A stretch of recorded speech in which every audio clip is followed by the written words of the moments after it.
Welcome to Save As Ability, a podcast to educate and inform you about disability employment issues.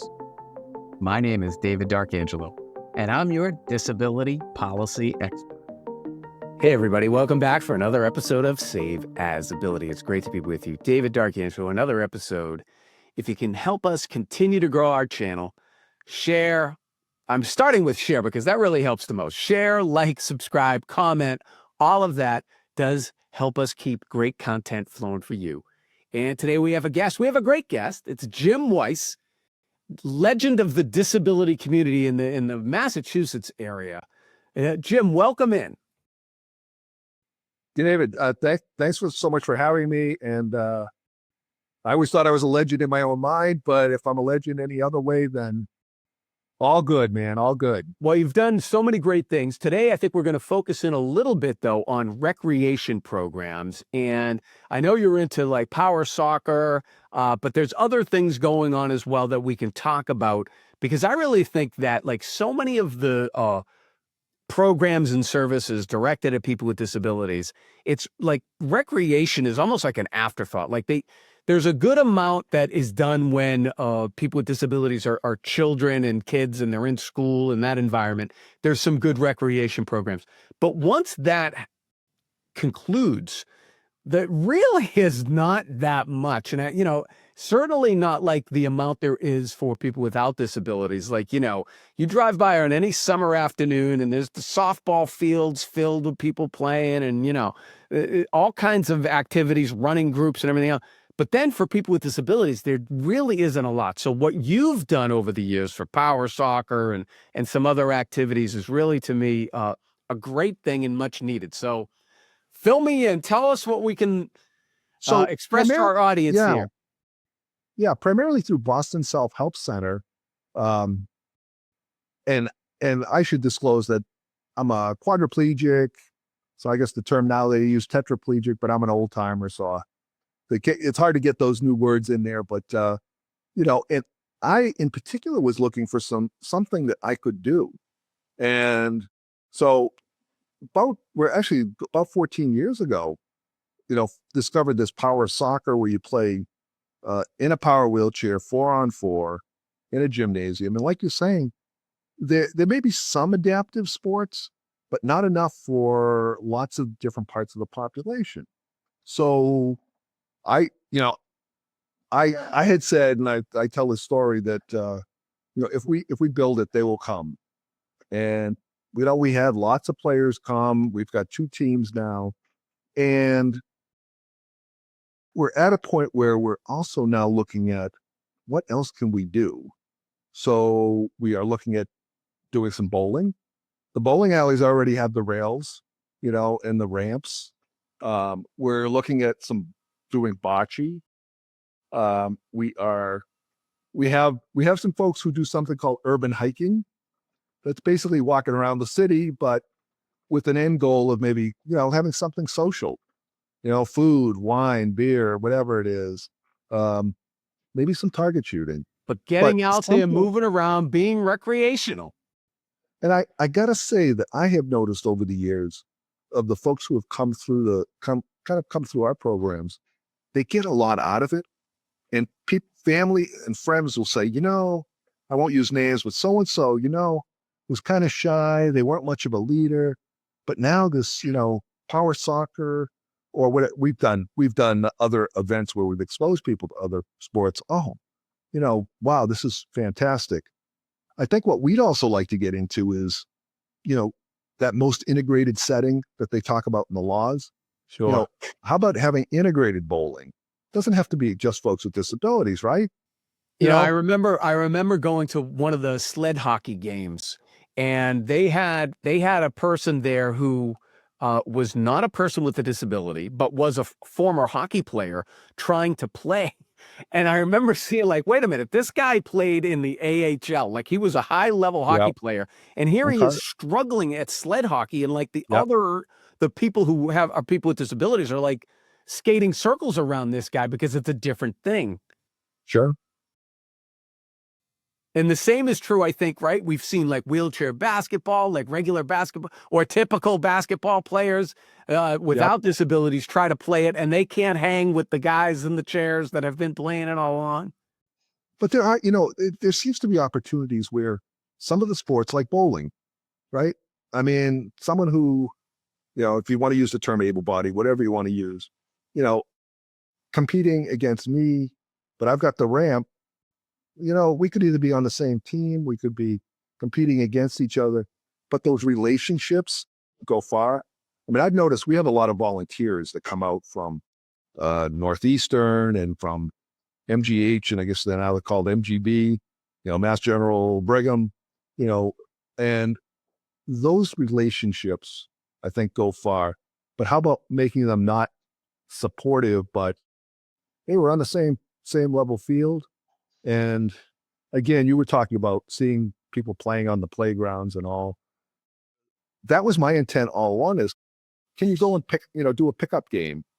If somebody gets exposed to bowling, I'm using bowling for the example because we have one coming up. But, once you find out, the bowling alleys have this stuff, you don't actually have to go do it formal. You and I could say, hey, let's go to the bowling alley, and we know what it's about now because we've experienced it, and have some fun. And maybe we don't have to become a professional bowler, just like everybody else, just a pickup game. Just like Yeah. there's various states of ability, there's various states Yeah. of competitiveness and, Sure. participation, and getting out there, that's what you want, right? You want that equal participation. Yeah.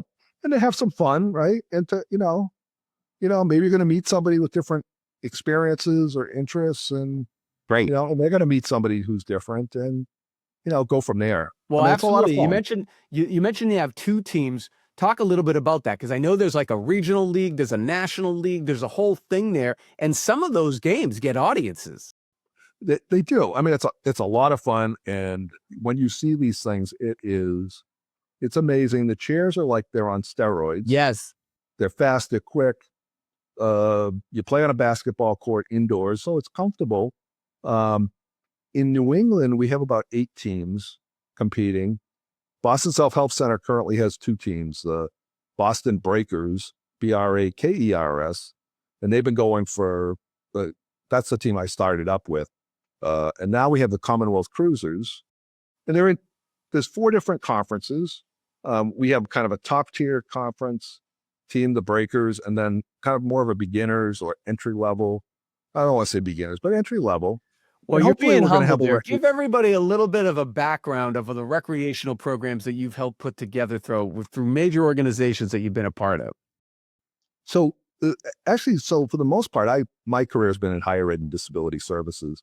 So I've had different organizations come and demonstrate some of the things they've done. Like, again, they don't call it quad rugby anymore. Now they call it disability rugby. But Boston Self-Help Center, with some organizations like Empower, has brought together, the sled hockey folks, the adaptive programs. We've had Spalding and Easter Seals to demonstrate some martial arts and other things to just expose people to the sport. I mean, I gotta say we don't have a lot of resources. So part of what we try to do is get that low hanging fruit, try to raise some money, always looking at grants, always looking at sponsors, dig deep, or whatever. If you know somebody, Well, make sure you send us those links. We'll put them in the description for people who want to get involved in some okay. level. Yeah. And we're, the website's bostonselfhelpcenter.org, and you can find out quite a bit right there. But, I think part of what we've also done is some survey work, trying to find out what people are interested in. And people have a range of interests like everybody you'd expect, but they don't always have a lot of experience. Like the sailing program. Some folks with some disabilities like sailing. I particularly like to be in my wheelchair and stay in my wheelchair. And I don't want to be an anchor. So not to knock the sailing program, but I'm not going down with the ship. It could be keep me on challenging lane. getting on and off that boat. Yes. I mean, we've had a program called Volt Hockey. They've actually spun off into their own nonprofit. And we tend to practice over at the Tobin Community Center. They're up at Mount Ida now. We may be looking at another form of hockey in the chairs. And whatever, I think this for us this year, I think will be a transitional year, kind of exploring those other, I keep calling it low hanging fruit, things that may not be that expensive. And with a little help from some friends, hopefully, maybe we'll get some bocce ramps to expose people to that. We've done it. We've rented them before, but to have our own and to, actually maybe start a little program, why not? Yeah, why not? Absolutely. I mean, you got to get people out there because the human condition, it can be very challenging. Let's just be sober for a moment, right? It's easy for me to say I get to just mobilate easily. You do very well. You're very well accustomed. Not everybody's in that same place. Sure. And I think these type of activities can really be a bridge to more independence, more self-determination, and that's what we're all about. Yeah. Well, there's a lot of informal mentoring and sometimes even formal mentoring that goes on. You and I had spoken before we started about, how many folks are working and not working. So I'd say, half of the folks have jobs, half don't. But of those folks who have jobs, they can be mentors to some of the folks who may be looking for jobs, or maybe they're not looking, but at least they can be a role model and help lead I think to that's access important. to opportunity. Absolutely. Sure. So it's been a fun trip. And I'm enjoying it. I'm actually retired from higher education and disability services. So in some ways, this is my, stay active, be in the community, and Way to continue to give back.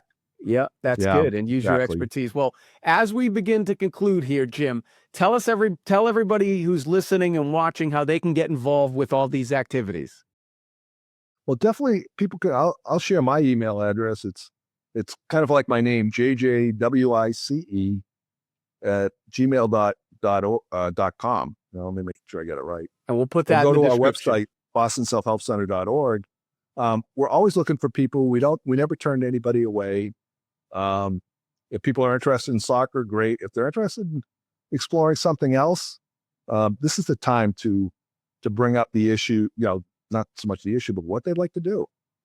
If I can do it, I'm going to try it, and if I can figure out, or somebody else may be out there that's doing it somewhere in the country. So bring it on. Let's have some fun. Absolutely. Well, we appreciate you, Jim. Thanks for what you do. Hey, thank you for what you do too. And thanks for giving us an audience to share this stuff with. Well, we'll push it out far and wide, and people can get involved. Send us those links. We'll put them in the description. So we want to thank Great. Jim Wice for coming in, being our guest today here on Save Visibility. Jim, thank you. My pleasure. Thanks, David, for inviting me. It's great to be with you. David Darkangel, another episode of Save Visibility, and I hope you have a great day. For more information about disability employment issues, please visit our website, disabilityemploymentsolutions.com. The Save As Ability podcast is available on Apple Podcasts, Spotify, our YouTube channel at Disability Policy Expert, or wherever you stream your podcasts. Subscribe, stream, rate, and review our shows. Your ratings and reviews help our show reach new audiences. Produced by Pod Pro Entertainment. Save As Ability lives within a network of podcasts located at podproentertainment.com. #TheNewRadio. Again, my name is David Darkangelo, and I'm your disability policy expert. Until next time, thank you. I hope you have a great day.